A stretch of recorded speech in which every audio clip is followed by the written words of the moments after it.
Hi friends, welcome back to my channel Easy Threads and Needle. N name Priyanka.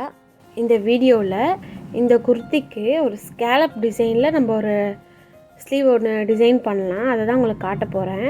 நான் வந்து pant cloth எடுத்திருக்கேன். அதுக்கான லைனிங்குமே நான் எடுத்திருக்கேன். ஹைட்டு பார்த்திங்கன்னா ஒரு 2.5 கிட்ட எடுத்திருக்கேன். அதனோட லென்த்து பார்த்திங்கன்னா நம்மளோட ஸ்லீவ் எங்கே முடியுதோ அதை விட ஒரு 1 இன்ச் எக்ஸ்ட்ராவே நம்ம சும்மா ரேண்டமாக எடுத்துப்போம், ரஃபாக எடுத்துக்கலாம். நான் இப்போ என்னோடய ஸ்லீவ் ரவுண்ட் பார்த்தீங்கன்னா 6 கிட்ட வருது. அதை நான் மார்க் பண்ணிட்டேன்.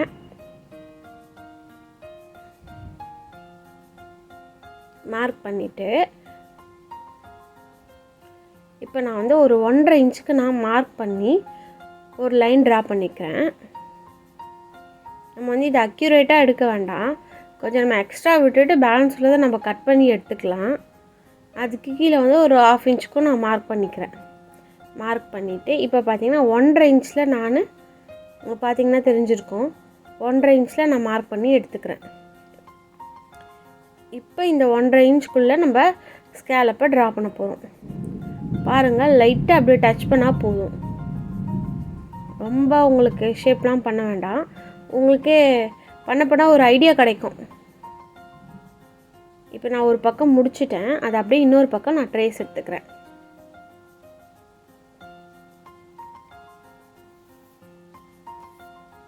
அதை அப்படியே நம்ம ஃபுல்லாக ட்ரா பண்ணிக்கலாம்.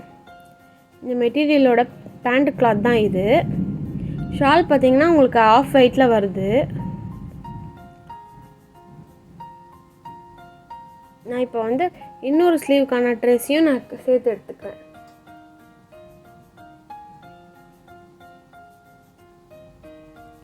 ஸோ எனக்கு ரெண்டுமே கிடச்சிருச்சு. இப்போ வந்து இதுக்கு மேலே வந்து நான் ஒரு லைனிங் கிளாத்தை வைக்கிறேன். லைனிங் கிளாத் கீழே வச்சுட்டு மெயின் கிளாத்தை மேலே வச்சுட்டு நம்ம அந்த கர்வ்லேயே ஃபுல்லாக ட்ரா பண்ணிகிட்டே வரலாம், ஸ்டிச் பண்ணிகிட்டே வரலாம்.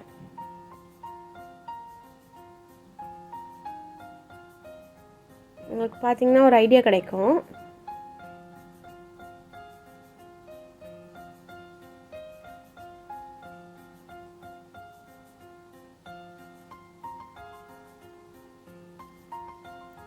இப்போதைக்கு நான் ட்ரைபாட் வச்சு தான் வீடியோ எடுத்துகிட்ருக்கேன், அதனால் ஆங்கிள் வந்து மாறி மாறி இருக்குது. நெக்ஸ்ட்டு வந்து நான் ஃபோன் ஸ்டாண்ட் வாங்கியே வச்சுட்டு உங்களுக்கு ரொம்ப கிளியராக வீடியோ போடுறதுக்கு முயற்சி பண்ணுறேன்.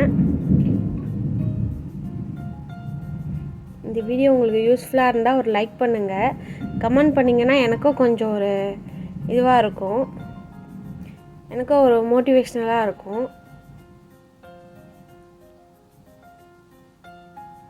இந்த மாதிரி நான் இந்த ஸ்கேலப்புக்கு இடையில உள்ள கிளாத்தெல்லாம் நான் கட் பண்ணி விட்டுடுறேன்.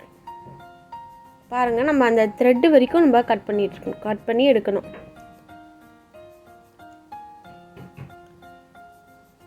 இப்போ நான் அதை அப்படியே டேர்ன் பண்ணி எடுக்கிறேன். டேர்ன் பண்ணிவிட்டு கையோடு நீங்கள் ஒரு குண்டூசி குத்தி வச்சிட்டிங்கன்னா அந்த கிளாத் திரும்ப உள்ளே போகாது. பாருங்கள், நான் அந்த பெண்டிலெல்லாம் நான் அர்க்காத் பண்ணாமலே திருப்பிகிட்ருக்கேன், எனக்கு வரவே இல்லை. அதனால் மறுபடியும் நாங்கள் அந்த கர்வ்ஸ் இருக்க இடத்துலலாம் குட்டி குட்டி அர்க்காத் கொடுத்துக்கிறேன். நான் அதை மறந்தே போயிட்டேன், சென்டரில் மட்டும் கொடுத்துட்டு விட்டுட்டேன். இப்போ நான் மற்ற எல்லா இடத்துலையும் நான் ஃபுல்லாக கொடுத்து எடுத்துகிட்டு அதை டேர்னும் பண்ணிட்டேன். டேர்ன் பண்ணி அதுக்கு மேலே ஒரு ஸ்டிச் போட்டுட்டேன். இப்போ ஆப்போசிட்டில் ஒரு 1/4 இன்ச்சில் மடித்து அதையும் நம்ம ஸ்டிச் பண்ணி எடுத்துக்கலாம்.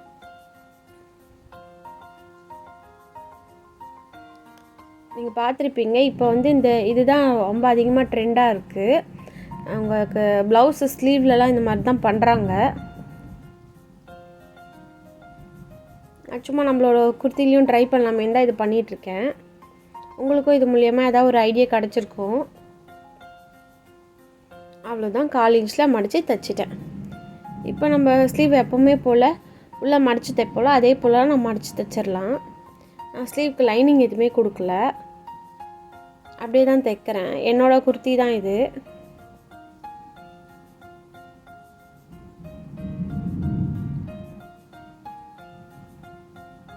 அவ்வளோதான், ஸ்டிச் பண்ணி முடிச்சிட்டேன். இது அப்படியே நம்ம மேலே வச்சு ஒரு ஸ்டிச் போட போகிறோம், அவ்வளோதான். கரெக்டாக சென்டர் பார்த்து வச்சுக்கோங்க.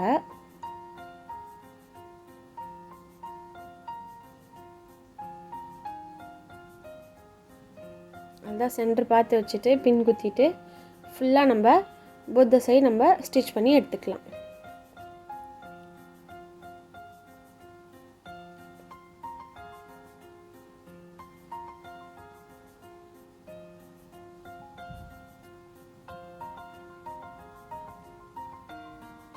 பாருங்கள் எப்படி ஸ்டிச் பண்ணுறேன்னு. கரெக்டாக அந்த எண்டில் வச்சு ஸ்டிச் பண்ணிட்டேன்.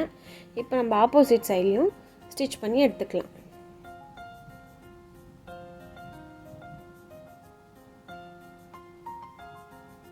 நான் எப்போதும் ஸ்லீவில் பர்டிகுலராக எதுவும் ஒர்க் பண்ணி ஸ்டிச் பண்ணதே இல்லை. அதுவும் எனக்குன்னு நான் எதுவுமே பண்ணதே இல்லை. ஃபஸ்ட் டைம் நான் ட்ரை பண்ணுறேன். ரொம்பவே நல்லா நீட்டாகவே வந்துருந்துச்சு.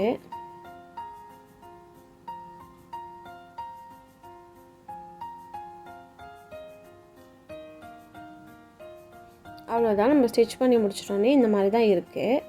இப்போ நம்ம இதை குர்த்தியில் வச்சு அட்டாச் பண்ணிக்கலாம்.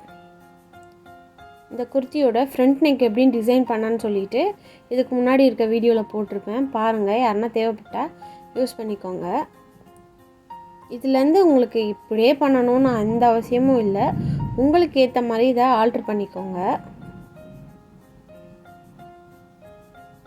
எல்லாமே நம்ம அப்படியே ப்ராப்பராக அப்படியே பார்த்து பண்ணணும்னு எந்த ஒரு ரூல்ஸுமே இல்லை. நமக்கு எது பிடிச்சிருக்கோ, நமக்கு எது நல்லா வருமோ அந்த திங்ஸ் மட்டும் எடுத்து நீங்கள் இது பண்ணிக்கலாம். இப்போ நான் ஸ்லீவ் அட்டாச் பண்ணிக்கிறேன். சென்டர்லேருந்து அட்டாச் பண்ணுறேன். எனக்கு எப்போவுமே இப்படி தான் பண்ண வரும். சில பேர் ஃப்ரண்ட்லேருந்தே ஸ்டார்டிங்லேருந்தே பண்ணுவாங்க. எனக்கு அது வராது. நான் நிறையா ட்ரை பண்ணியிருக்கேன், எனக்கு வராது. அதனால் எனக்கு எந்த மெத்தட் வருமோ அதை தான் நான் யூஸ் பண்ணிக்கிறேன்.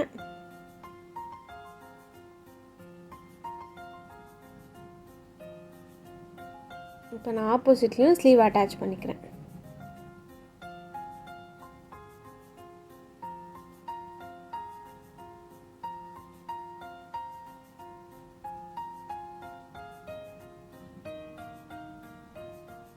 அவ்வளோதான், ஸ்லீவ் அட்டாச் பண்ணி முடிச்சாச்சு. நம்ம இப்போ சைட் ஜாயிண்ட்டும் பண்ணிக்கலாம். இது வந்து நான் ஃபுல்லாக உங்களுக்கு காட்டல, ஒரு சில இது மட்டும் தான் காட்டிகிட்ருக்கேன். ஏன்னா இது எல்லாத்துலேயும் காமனாக பண்ணுறது தான், அதனால் காட்டல. சப்போஸ் யாருக்குன்னா உங்களுக்கு தெளிவான ஒவ்வொன்றுத்துக்கும் தனியாக எக்ஸ்ப்ளனேஷன் வேணும், உங்களுக்கு அந்த மாதிரி எதாவது தேவைப்பட்டால் நீங்கள் கமெண்ட்டில் சொல்லுங்கள். அதுக்கான நான் ரொம்ப கிளியரான வீடியோ நான் உங்களுக்கு போடுறேன். இப்போ நம்ம சைட் ஜாயிண்ட்டும் பண்ணிகிட்ருக்கோம். எனக்கு ஹிப் இங்கே தான் வருது. நான் அங்கே வந்து நல்லா நாட் போட்டு முடிச்சுக்கிறேன். பாருங்கள், குர்த்தி ஃபினிஷ் பண்ணோன்னே இப்படி தான் இருக்குது. ரொம்ப நல்லா இருந்துச்சு. எனக்கு பர்சனலாக ரொம்ப பிடிச்சிருந்தது. இந்த வீடியோ உங்களுக்கு பிடிச்சிருந்தால் லைக் பண்ணுங்கள், ஷேர் பண்ணுங்கள், கமெண்ட் பண்ணுங்கள். இது போன்ற வீடியோக்களை பார்க்குறதுக்கு நம்ம சேனலை சப்ஸ்கிரைப் பண்ணி வச்சுக்கோங்க. தேங்க்ஸ் ஃபார் வாட்சிங்.